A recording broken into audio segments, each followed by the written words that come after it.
misalnya kita dengar kata dynamic atau dinamis, biasanya apa sih yang tersirat di benak saudara? Oke, saya jawab aja. Pastikan sesuatu yang bergejolak, sesuatu yang bergerak, gitu ya. Kalau kata Kak Semi minggu lalu, kata dinamis ini banyak konotasi positifnya, gitu. Jadi saya juga sering lihat tuh orang mencantumkan di CV-nya gitu ya, dynamic personality gitu. Mungkin dianggap orang yang bisa beradaptasi kali ya dengan lingkungan yang cepat gitu. Tapi yang kita bahas di sini bukan soal kenapa dimasukin di CV-nya, itu bukan itu ya. Jadi kalau Bapak Ibu sekalian lihat di sini ada subjudulnya. Jadi saya tuh suka banget kalau ada tema gitu kan, misalnya home church bikin tema besar, nah ada tema kecilnya lagi gitu. Ini judulnya Life Changing Journey. Kenapa saya kasih subjudul ini? Ya itu akan kita temukan dalam slide-slide berikutnya lagi gitu. Oke. Dinamik di sini ada kata sifat dan juga kata benda. Ya, kalau misalnya kata sifat, sini kita lihat proses atau sistem yang punya karakteristik constant change, perubahan yang konstan, perubahan yang tetap maksudnya. Kemudian ada activity, kegiatan, dan juga ada progress, kemajuan. Kalau misalnya terkait dengan orang itu positive in attitude gitu ya, terus ada full of energy, kayaknya orang yang baik energi itu wah orang yang dinamis nih gitu. Orang yang penuh dengan ide-ide baru, ide-ide segar. Nah kalau misalnya dari kata benda, ada kekuatan yang stimulasi perubahan atau kemajuan di dalam sebuah proses. Nah, seperti itu kira-kira. Nah kalau kita lihat di sini, saya nih yang menyimpulkan nih, bahwa kayaknya nih dinamis ini ada 3 unsur yang kuat di situ. Gitu. Yang pertama adalah unsur perubahan, kemudian ada unsur pergerakan, dan yang ketiga ada unsur pertumbuhan. Nah, dynamic church, seriusnya adalah gereja itu adalah institusi yang sangat amat dinamis. Kenapa? Karena di dalamnya ada orang-orang, ada kita-kita nih gitu, ada rengginang-rengginang ini nih, rumah-rumah Astor ini nih, ada kita di dalamnya gitu ya. Kalau bisa kita lihat, apa aja sih yang orang sering lakukan di gereja, pasti saling berkaitan gitu antara orang dan orang lainnya gitu ya. Ini ada praise and worship misalnya, terus di sebelah tengah-tengah tuh lagi saling mendoakan, mungkin LCC kali ya kalau di kita gitu, tadinya mau pakai foto-foto kita, tapi keburu pakai foto-foto gereja bule ini. Kemudian di paling kiri itu ceritanya mau menggambarkan meeting gitu ya. Jadi pasti dalam gereja kan adalah kita meeting-meeting persiapan gitu ya, apapun itu pasti kita persiapan. Nah, itu pun kan pasti melibatkan banyak orang gitu ya. Nah, makanya kenapa gereja itu disebut institusi yang dinamis, karena terdiri dari kita-kita ini, dari orang-orang ini. Oke, sebentar. Oke, nah gereja itu sudah kita tahu bahwa gereja itu bukan gedung, bukan pula bangunan ya. Gereja itu adalah kita gitu. Makanya kita ada di gereja, makanya gereja juga disebut institusi yang dinamis karena ada kita-kitanya ini. Nah, pribadi-pribadi itu sebelum kita mengklaim diri kita adalah pribadi yang dinamis, nah kita nih harus cek dulu nih, apakah di dalam diri kita ada perubahan dan pergerakan dan eventually akan bermuara ke pertumbuhan. Nah, mungkin bisa ditarik ke belakang lagi, bahwa apakah kita sudah mengalami pertobatan di dalam Kristus. Pertobatan di dalam Kristus ditandai dengan kesadaran kita bahwa kita ini dimampukan oleh Tuhan gitu. Apapun yang kita lakukan, apapun yang kita punya, itu emang benar-benar grace dari Tuhan. Nah, ketika kita sudah mengalami pertobatan di dalam Kristus, untuk itulah perubahan itu bisa terjadi. Pergerakan itu bisa terjadi, dan tentunya pertumbuhan juga bisa terjadi. Gitu. Tapi pertobatan yang seperti apa dulu nih gitu. Saya kemarin bikin materi, mau bikin pertobatan yang tidak di dalam Kristus, berarti namanya belum bertobat ya. Gitu. Jadi pastikan bahwa ketika kita bertobat itu, kita tahu motivasi kita bertobat itu apa gitu. Kita tahu bahwa Tuhan sudah terlebih dulu mencintai kita, Tuhan sudah terlebih dulu memberi kepada kita. Makanya pertobatan adalah respon kita terhadap Tuhan, terhadap segala kebaikan, terhadap apa yang sudah diberikannya sampai saat ini pada kita. Itu. Nah, Oke, sekarang kita bahas satu persatu nih unsur-unsur tadi ya. Semoga jelas ya. Kakak saya pakai font putih lagi. Oke, untuk perubahan aku mengambil dari Roma 12 ayat 2. Tentunya semua udah familiar ya dengan ayat ini. Ada dua terjemahan, NLT dan juga terjemahan baru TB. Aku akan baca yang bahasa Indonesianya. Janganlah kamu menjadi serupa dengan dunia ini, tetapi berubahlah oleh pembaharuan budimu. Sehingga kamu dapat membedakan mana kehendak Allah, apa yang baik, yang berkenan kepada Allah, dan yang sempurna. Jadi perubahan di sini dimulai dari pembaharuan budi dulu. Pembaharuan budi itu apa sih gitu? Nah, pembaharuan budi itu adalah perubahan cara pandang, perubahan pola pikir, gitu yang tentunya sudah di dalam Kristus ya gitu. Kemarin lagi persiapin materi gitu kan ya, kalau mumet kan biasa ya slide IG gitu.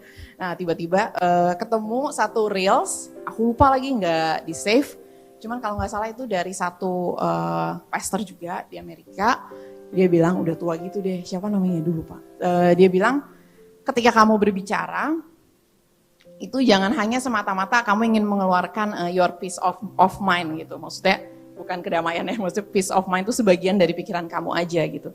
Tapi ketika kamu berbicara, kamu juga pikirin apa well-being gitu, maksudnya orang lain. Berarti kan ketika kita melakukan sesuatu, either itu bertindak atau berbicara, kita nggak hanya mikirin ini untuk keuntungan diri kita sendiri gitu, tapi kita harus pikirin juga apa sih efeknya sama orang lain gitu. Nah, perubahan seperti itulah yang disebut perubahan cara pandang, perubahan cara pikir gitu ya. Kita nggak hanya memandang dari kacamata kita, tapi kita bisa memandang ini dari kacamata value kerajaan Allah gitu.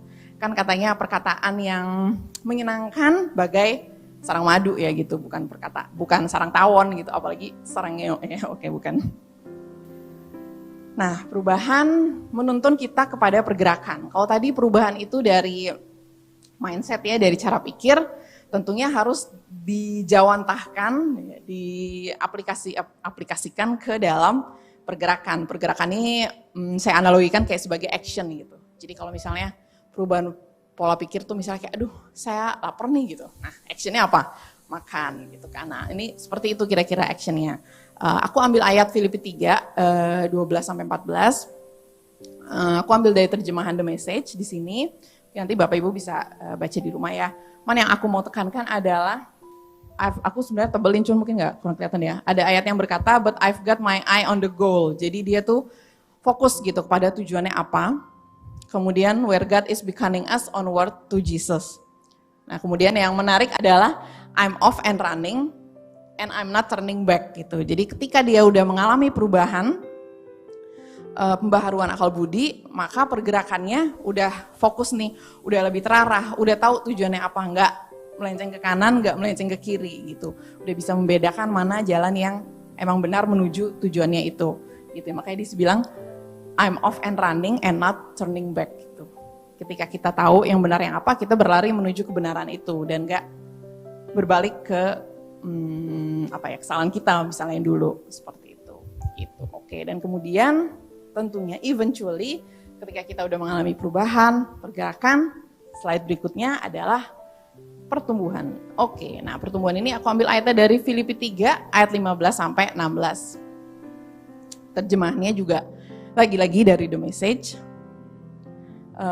Lengkapnya Bapak Ibu bisa baca di rumah, cuman aku mau mengemphasize.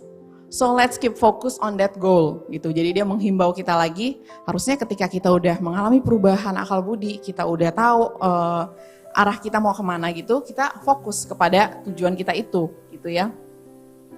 Kemudian ayat terakhir adalah now that we're on the right track, let's stay on it gitu. Aku ketika baca ini aku mikir seperti apa ya on the right track gitu ya. Kalau lintasan lari kan ya udah pasti gitu ya. Dia akan lari di lintasan itu gitu. Cuman mungkin seperti kayak tumbuhan kali ya gitu. Kan selama pandemi ini saya banyak melihat banyak orang yang beralih jadi plant mama gitu ya. Jadi ibu-ibu tumbuhan yang saya coba juga tapi kayaknya nggak berhasil gitu ya sampai detik ini. Jadi aku pikir oh iya mungkin ini aku lihat ada 1-2 teman aku yang benar-benar serius. Jadi sampai ketika dia beli suatu tanaman dia memindahkan kayak ke media tanam gitu. Dan ketika dipindahkan di media tanam, dipupuki gitu ya, dipupuki, disiram air ya, dirawat lah ya gitu, ternyata bisa tumbuh gitu. Oh ya mungkin seperti itu kali ya, bertumbuh di right track gitu dan tetap di situ gitu. Nah kalau misalnya mungkin teman aku gatal atau apa pindahin lagi tanamannya, nggak tahu juga ya apakah bisa bertumbuh seperti itu apa enggak gitu. Jadi aku pikir oh iya mungkin seperti itu gitu ya hidup kita gitu. Ketika kita udah menemukan pijakan yang benar, yaitu tentunya firman Tuhan ya gitu, maka kita akan bertumbuh pasti banget akan bertumbuh terus di dalamnya seperti itu. Jadi kemarin aku menemukan sesuatu yang menarik pas diskus dengan Kak Semi ya gitu. Diskusi jadi dia bilang menarik ya bahwa ketika kita berbicara soal kedinamisan ini gitu ya, segala sesuatu yang bergerak gitu, ternyata yang memampukan kita bergerak itu adalah pijakan yang stabil gitu, pijakan yang statis itu, yaitu firman Tuhan sendiri gitu. Oh iya juga ya, benar juga gitu. Jadi emang kalau kita bertumbuh dengan dasar yang kuat, maka apapun yang terjadi kita nggak mudah tergoyahkan gitu ya. Di masa-masa sekarang kan banyak banget yang kayaknya seakan-akan benar gitu ya, seolah-olah benar gitu, tapi belum tentu gitu. Kalau kita nggak punya pijakan yang kuat atau media tanam yang kuat gitu ya, kita akan mudah layu gitu. Oke, jadi kalau misalnya Bapak Ibu sekalian lihat ini adalah bensin ya, maksudnya orang isi bensin. Ini adalah mobil pastinya ya. Jadi ini saya analogikan sebagai bahan bakar. Kemudian yang tengah ini sebagai kendaraan. Dan yang peta, kemana kita itu adalah tujuan. Gitu. Nah, kalau misalnya kalau kita kembali ke slide yang tadi kan saya bilang ya, kalau misalnya motivasi kita untuk bertobat itu enggak benar-benar dari Tuhan gitu ya, motivasi kita hanya mungkin untuk dilihat orang lain, mungkin untuk mendapat pengakuan dari orang gitu ya, yang paling sering sih kayaknya akhir-akhir ini untuk pembuktian gitu ya, maksudnya kalau motivasi kita itu dari orang lain dan bukan dari kita internal, maka pertobatan itu ya nggak akan terjadi gitu loh. Pertobatan itu nggak akan sempurna ya, intinya sih sebenarnya belum bertobat ya. Kita seperti di treadmill atau di sepeda statis, itu kita bisa tuh, waduh mau lari 10 kilo gitu di treadmill gitu, bisa gitu ya. Terus ikut kelas sepeda statis gitu, bisa juga gitu ya, sampai berapa kilo gitu. Bahkan ada yang udah sampai maraton juga gitu di treadmill zaman-zaman dulu itu ya, kayak 42 kilo gitu di atas treadmill gitu ya, mungkin sambil nonton TV atau apa kali ya gitu. Cuman kayak bisa sejauh itu, tapi sejatinya kan sebenarnya dia tetap di situ kan, gitu kan, dia tetap di gym itu atau dia tetap di rumahnya dia gitu, dia nggak 42 kilo nggak sampai Bogor misalnya gitu, nggak bergerak sejauh itu gitu. Nah itulah pertobatan yang belum bertobat itu ya, maksudnya pertobatan yang ketika motivasinya tuh datang dari luar, seakan-akan kita, wah kayaknya nih anak udah maju, udah berubah, udah bergerak gitu, tapi sebenarnya kita berubah dan bergerak di tempat gitu, kita statis aja gitu, seolah-olah aja. Dan jangan biarkan iblis menipu kita seolah-olah kita kayak udah berubah gitu, padahal sebenarnya kita masih di sini-sini aja gitu, masih di suatu tempat gitu. Nah, no offense untuk yang punya treadmill atau sepeda statis juga, ini sangat berguna ya untuk musim hujan seperti ini gitu. Cuman mungkin sambil treadmill, sambil bersepeda gitu ya, ya bisa diingat ya gitu bahwa hidup kita jangan seperti itu gitu. Hidup kita harus berjalan, maju, bergerak dari sini ke at least ke beberapa meter ke depan deh gitu, tapi bergerak maju. Seperti itu. Nah, jika pertobatan itu bukan yang dari dalam diri kita, maka itu yang tadi aku bilang ya, dari mungkin motivasi kita yang salah gitu ya, kita ingin buktikan ke orang, kita ingin dilihat orang oke apa gimana, tentunya nggak akan berubah dan nggak akan bergerak, dan tentunya lagi boro-boro mau bertumbuh gitu ya, jadi masih jauh nih dari kata pertumbuhan gitu. Nah, ketika kita mau ke suatu tujuan, taruhlah misalnya kita mau ke Jogja gitu. Kita bener nggak sih pakai kendaraannya mobil? Bener ya? Bisa ya? Bisa pakai mobil. Ada yang suka banget pakai mobil, padahal bisa naik pesawat, tapi maunya nyetir gitu. Bisa juga naik pesawat, bisa juga naik kereta. Gitu. Bisa juga naik numpang orang gitu, naik truk gitu, bisa juga gitu. Bahan bakarnya apa ya kalau mobil ya? Bensin ya, yang baru-baru ini naik ya. Jadi, ketika semuanya benar, nyampe nggak kita ke tujuannya? Nyampe gitu ya. Terlepas dari mungkin kita berhenti di rest area, berhenti di mana gitu. Nyampe. Tapi ketika kita udah tahu nih kita mau ke Jogja, oke, naik mobil, siap gitu. Nah, bahan bakarnya nih, mahal kali ya bensin, mungkin kita pakai Aftur gitu. Wow, fancy ya. Atau mungkin kita pakai minyak tanah, nggak jalan ngembang ada itu mobil kan gitu. Nah jadi pastikan ketika kita mau menuju sesuatu, pastikan kendaraan kita benar, pastikan bahan bakar kita benar gitu. Kita mau jadi misalnya orang yang menjadi berkat di kerjaan, di keluarga, ya benar tujuan itu nggak salah gitu, mimpi itu nggak salah gitu. Kendaraannya apa? Misalnya kalau di kantor ya bekerja dengan sebaik-baiknya gitu misalnya. Oke, kendaraan udah benar, tapi motivasinya, supaya orang lihat gue, wah keren nih orang nih, wah nih gini nih gitu. Nah ketika motivasi salah, ketika bahan bakar kita salah, nyampe nggak ke tujuan? Nyampe aja sih, tapi jadinya nggak efektif gitu. Ketika kita melakukan sesuatu karena eksternal, karena orang atau apa, kita nyampe sih ke tujuan, tapi mungkin lebih lama dan kitanya lebih capek gitu. Ya kan gitu, nah. Sama juga mungkin ketika kita udah punya tujuannya apa, bahan bakar kita mungkin udah bener nih gitu ya, semangatnya berapi-api gitu, tapi ternyata kendaraannya kita salah gitu. Kita salah pakai kendaraan gitu, misalnya kita mau ke mana yang jauh ya, terus kita pakai mobil. Tuh misalnya kita ke mana, Kalimantan kali ya, itu kan jauh ya. Nggak kebayang soalnya saya. Atau ke Sulawesi gitu, itu kan lumayan jauh ya, nggak lazim orang pakai mobil gitu. Tapi ada yang mau naik mobil gitu. Bahan bakarnya bener bensin gitu, nyampe nggak? Nyampe sih, cuman gak efektif aja, cuman agak lama aja gitu. Nah jadi kan tertunda ya kita sampai ke tujuan kita gitu. Nah rumus ini juga bisa kita pakai untuk bagaimana kalau kita menghadapi situasi sehari-hari gitu ya. Bagaimana kita mau mengambil keputusan-keputusan penting gitu. Periksa, cek bahan bakar kita, kendaraan kita gitu, apakah sudah benar sehingga ketika kita sampai di tujuan kita sampai dengan selamat, dengan prima gitu ya, gitu, nggak kecapean, nggak juga kelambatan, nggak juga kecepatan, tapi right on time, seperti itu.